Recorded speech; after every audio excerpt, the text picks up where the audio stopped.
Matt is alive only in the past. He is forgotten. I am now El Aliak Bar Shabazz Da Jones.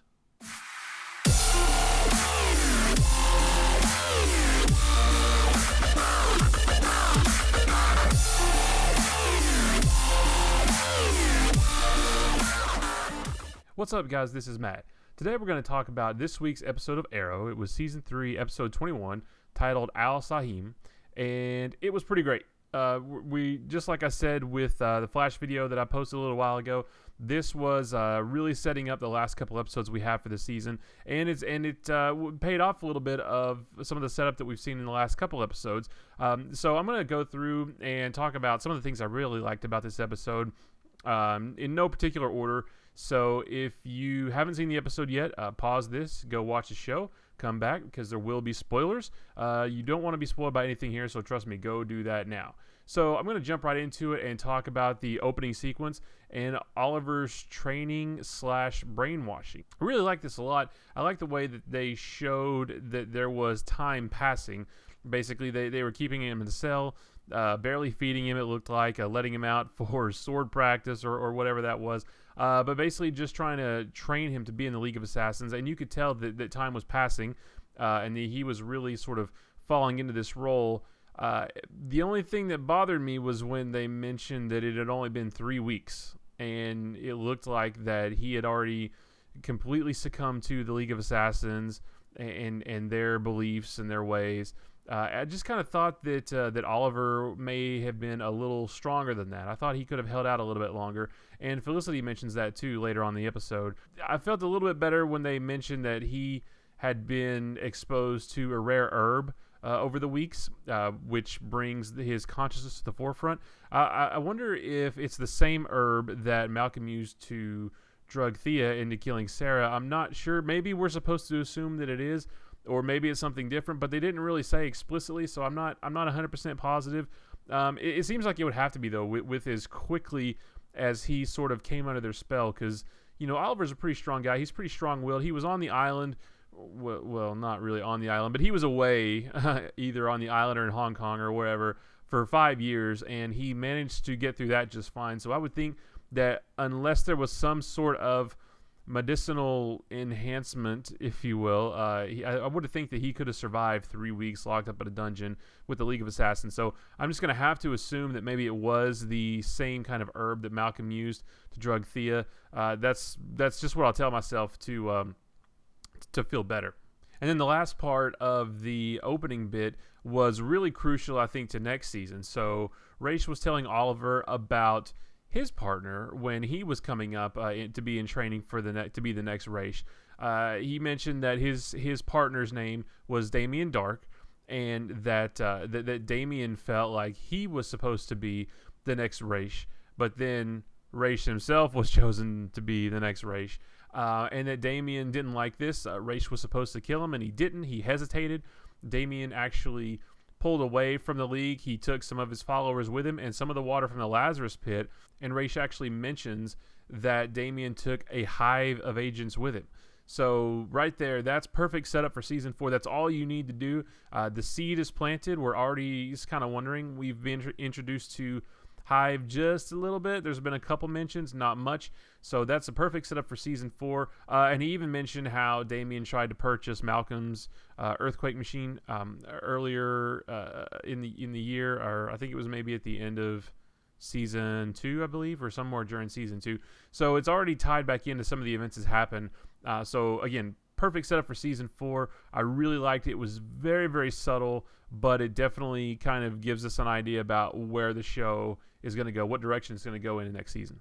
I really liked seeing Laurel and Nyssa bond. I like that they reference Laurel's training by Nyssa. I know they sort of touched on it a few episodes ago at the very end of one of the episodes when Laurel talks about needing to be trained, but they haven't really mentioned it since then. Even though we have seen Laurel in action, we're just supposed to assume that she's been getting trained.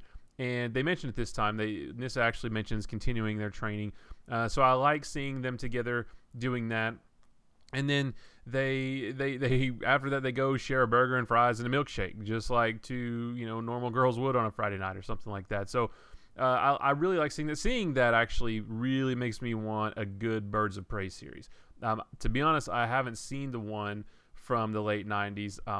I've read mixed things about it. Some people like it, some people don't. But there's a foundation here. I mean, you could take Nyssa, you could take Laurel. Katana was actually shown in the trailer for next week's episode. You could throw Felicity in there in the Oracle role, and you've got a great Birds of Prey series. I know that we won't get it.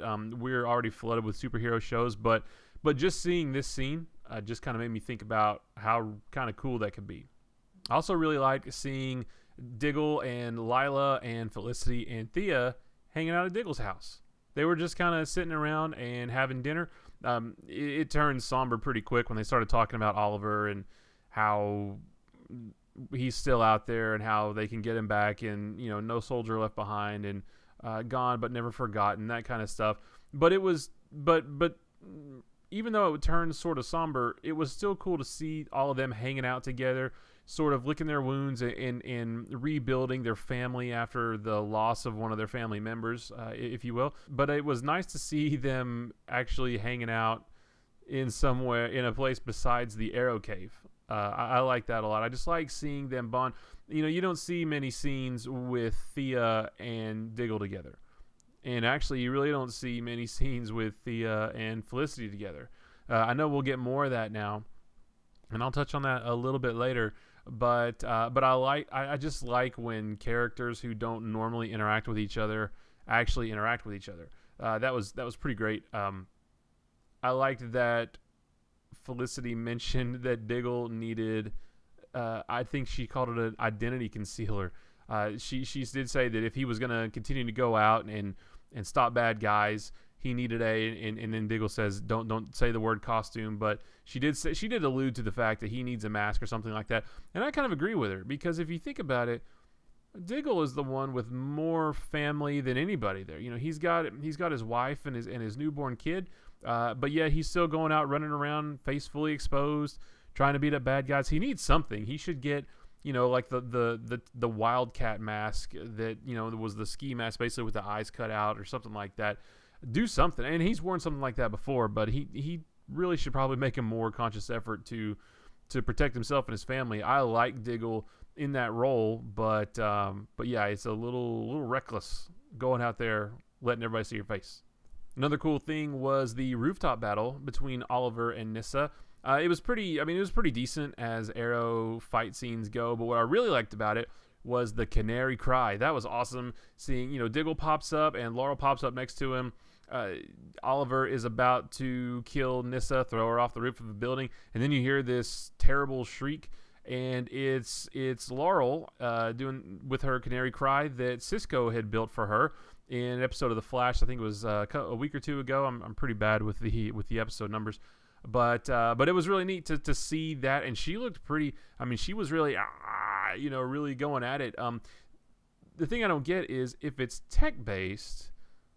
Okay, she wears it around her neck. That's fine. I get that. But if it's tech based, why does she still have to scream or look like she's screaming?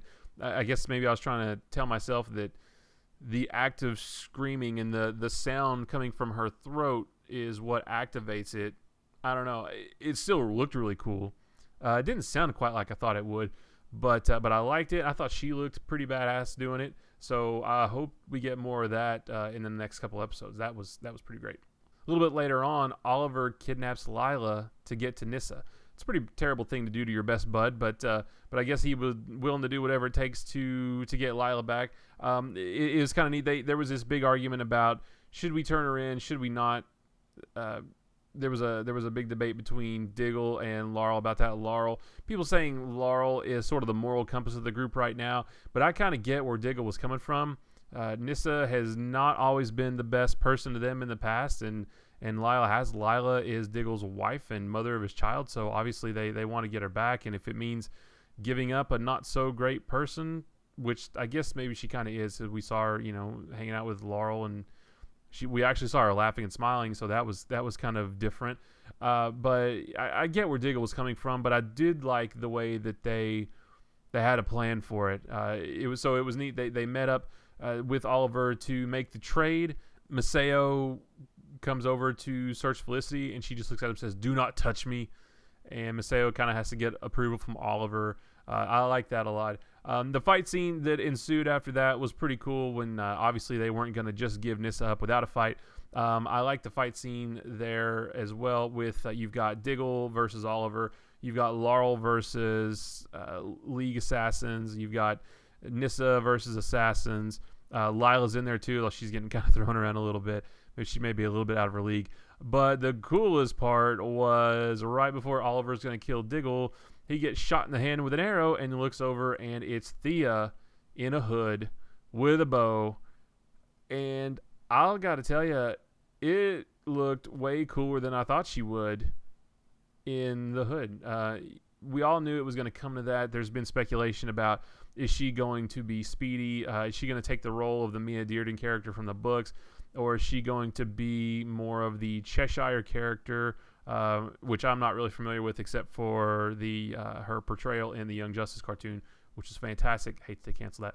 But she looked great. There was only the one scene, and she said, she threatened Oliver and said, drop the sword or the next one goes in your eye. And she sounded good. She looked good.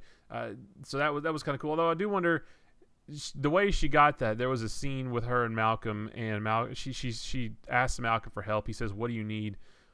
And we don't hear her say that, but presumably that's where she gets her gear from. So I guess that Malcolm was planning for this all along because he got it for her pretty quick. But maybe they'll touch on that at some point. I just really like seeing Thea in the hood with a bow, being all badass, and I definitely look forward to more of that in the show. I think I was really sad to see Roy leave. I really liked him. I wish they had developed him more. But if Thea continues this level of badassery, then I think that's an acceptable substitute. I'll talk about the flashback just for a minute. So we got a few flashbacks, but it didn't tell too much of a story. Basically, General Shreve's army, thugs, whatever you want to call them, they were actually injecting people with the Alpha Omega virus, and I can't really figure out why. I'm a little fuzzy on why they were doing that. I didn't let it bother me too much, but it was strange that they were doing that. Oliver and company managed to destroy the virus, which was kind of funny because they destroy the virus in a big ball of flame, and Oliver says, well, there's no more virus, but what about all the people they injected with it, Oliver? What are you going to do about those guys? So I'm not sure what's going to happen there, but the big important thing about the flashback was the fact that we finally get to see how Akito dies. He doesn't die in the flashback, but at the very end of the flashback, when he is looking at Tatsu, he's got some blood coming out of his mouth, so you realize that that's how he is going to end up going out. We're probably going to see that in the next episode, I would be willing to say. But that's going to give a little bit of closure to that whole thing. I've enjoyed the flashbacks in this season fairly well.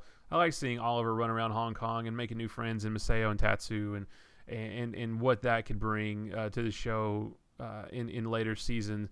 But it is time to end it. I think it's run its course, but it's been the right length. So seeing how Akito dies and what causes the split between Maseo and Tatsu, and seeing them go their separate ways, if we do see that, that'll be a nice supplement to the rest of the story that we've gotten so far. So probably the biggest thing in this episode, at least in my opinion, they didn't really spend a whole lot of time on it, but it's gonna direct how the next two episodes go. But Raish reveals his entire plan, what he has planned for Oliver and for Starling City. So basically, when they capture Nyssa and take her back to Nanda Parbat, Raish tells Oliver to kill her, but Oliver looks like he's going to do it, but Raish stops him and instead says that they are to be married. So I don't know if that's actually going to happen or not. There has been rumblings, there has been talk that there is going to be a second wedding this season that after Diggle and Lila's. I can only assume they're talking about this one.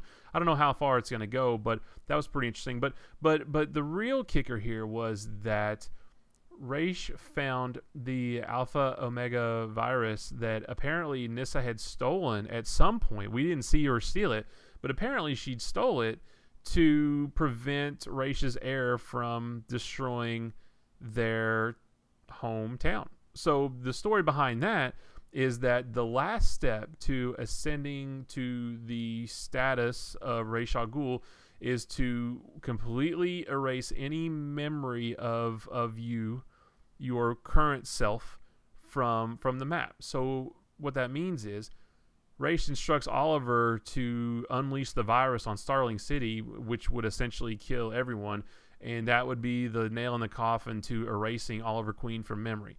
So it's kind of neat. I've been wondering the entire season, what in the world is the point of this Alpha Omega virus? Because the flashbacks are always great about tying into the main story, but this Alpha Omega virus just it made no sense, at least to me. I didn't see where this was going. So I don't know if anybody else did, but we finally figured out how it ties in. And I think that's pretty awesome because Oliver loves the city. That's why he came back. That's why he does what he does as the Arrow, to defend the city. So now that he's being given instructions to destroy it, I mean, obviously he's going to snap out of it, but I'm just looking forward to seeing how he does it. One last thing I'll throw in, just super quick, like I said, in no uncertain order, but I had a theory for Oliver's brainwashing that maybe he was faking it the whole time. Maybe he really is stronger than what he was letting on, and that's he wasn't going to have to snap out of anything because he was never really under the influence to begin with. But watching this episode and seeing everything that happened, I mean, he really looked like he was going to kill Nyssa there at the end if Ra's hadn't stopped him. He killed the other guy even when he thought he was Diggle. I guess that rare herb, it made him think that the guy he was attacking was actually Diggle when he really wasn't. But I thought that maybe he was faking this entire time, and he was, the last episode of the season, surprise Ra's and shoot an arrow through his heart or something like that. But no, that theory for me is completely gone. I don't think he's faking at all, and the only question is now, what does Team Arrow do, or how do they get through to him? I kind of think maybe it'll be Thea that gets through to him, or maybe just the shock of having to kill or destroy his entire city will snap him out of it. Diggle got some few words into him. That's another thing too that I like, that I do want to mention, is that you can tell that even though he has supposedly been brainwashed, Oliver really is. You can tell he's still struggling a little bit with what he's doing, and he doesn't say as much, but you can tell it through his facial expressions. When Maceo mentions to Ra's that the bioweapon wasn't found, or that the item wasn't found on Nyssa, Oliver just kind of looks over a little bit confused as to what they were talking about. And then when Ra's mentions that Nyssa and Oliver are to be married, he has that look on his face that he gets when he disagrees with something or something to that effect. So you can tell that he's still sort of cognizant of what he's doing in some form or fashion. So there's a little shred of Oliver left in there, and I think that's going to play a big part in getting him out of this trance that he's under. So that's all I've got. Those are the biggest things that I enjoyed from this episode. So if you have anything that you liked that I didn't mention, please feel free to leave them in the comments below. And if you want to just keep up with everything else that Nerd Punch is doing, just follow us on Twitter, Twitch, YouTube, or Facebook, all those /Nerd Punch, or you can go to nerdpunch.com to see our schedule of events. We finally got that up, so you know exactly what we're doing every day and every night. And until next time, guys, thanks for watching, and I will talk to you later. Bye.